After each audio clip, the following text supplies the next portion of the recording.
Hey, this is Matt with a new segment today. I figured starting today that I would try and decide to do something new.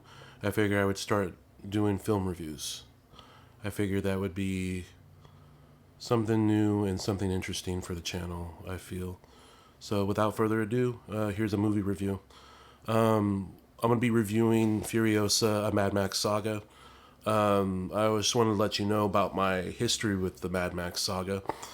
Mad Max Beyond Thunderdome was the one movie that I used to watch as a kid a lot. That was the one that came on TV the most, from what I can remember. And then as time went on, I went back and caught up on all the previous Mad Max films. And then there was a period in time where we didn't get any Mad Max films. And then in 2015, we got Mad Max Fury Road, which was a cinematic marvel, visually, and then on an audible sense too. Especially like if you went into a movie theater and you saw this thing, you could hear the revving of the engines, all the explosions, all the gunfire. It was just like ear candy, as well as it was visual candy for anybody yearning for it. So, and it was just definitely something new. I know nowadays we really don't get films that have that kind of originality. So, after that, we were wondering what was next. We had heard George Miller was going to do Mad Max Wasteland. We had also heard he was going to do a Furiosa prequel, which I was completely open to as well. Then, come a couple years later, and come to find out, they decided to do the Furiosa, a Mad Max saga, which I was all down for. Anyways, the only worry that I had going into this movie was Anna Taylor Joy. The only thing I was familiar with was Peaky Blinders. I know she was in that show.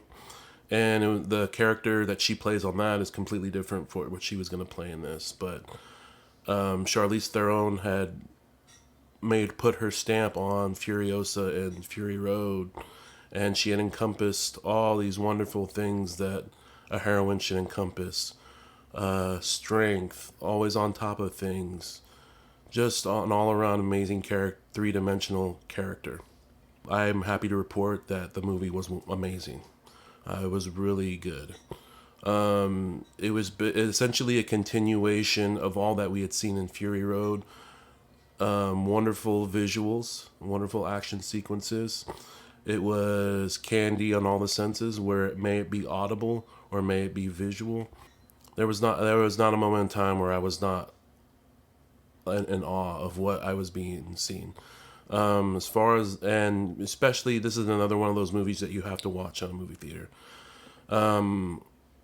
Yes, I mean, I'm sure you could go see it when it comes to streaming or when it comes to 4K, but you're not going to get quite the same experience that you get in this movie theater as you do on a TV screen. Also, too, from the sound department, Junkie XL comes back and he does an amazing score for the movie. I know he had done the previous movie Fury Road, so nonetheless, it was a continuation of that great score. And then to go into the performances, Anna Taylor Joy, the one that I was worried about the most as far as going into this movie, was wonderful. She essentially carried the essence of Charlize Theron's character. It didn't you didn't see the actress, you saw the character. And it didn't bother me one bit. I thought the performance was very great. She encompassed everything that Charlize Theron had set a stamp on in the previous film. I have no complaints about it whatsoever. She embodied that strength that I wanted. She embodied that being on top of things. She gave depth to Furiosa, and it made a lot more sense. And then going into back to watch Fury Road again, it makes more sense about her motives and how she handles things and how she does things. Also, too, I wanted to talk about Chris Hemsworth as Dementus, the warlord of the biker horde. I thought he was amazing in this movie too, as well. That was another one of those roles where I didn't see the actor at all, and it was just strictly the man himself. He was despicable, yet charming, yet somewhat funny at times, but not in a bad way or anything. Just it fit the movie very well. By a certain point in time, you begin to understand his motives, and you kind of start to realize how him and Furiosa are almost to a certain degree one and the same, essentially. So, nonetheless, the performance was very great. And then as for that, I can't think of anything else that I couldn't really honestly harp on this movie for anything. It was just a straightforward, great revenge story that we don't get very often. Again, George Miller knocks it out of the park with another great film.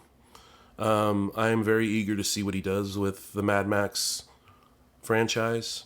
Is he going to do a Mad Max prequel? Is he going to do a direct sequel to Fury Road? I'm very eager to see where he's going to go with this universe. If you want to hit that like button, hit that like button. If you want to hit the subscribe button, there will be much more where that came from. We do all things related to movies. We do all things related to comic books, vinyl records. Sometime in the future, I'm thinking about doing maybe toys eventually. We'll see how that goes. But, you never know what can happen on this channel. Leave a comment down below. Let me know how I'm doing. If you want to comment on the video. And if you just want to let me know what your favorite Mad Max movie is, that would be pretty awesome. So, I'll catch you guys later.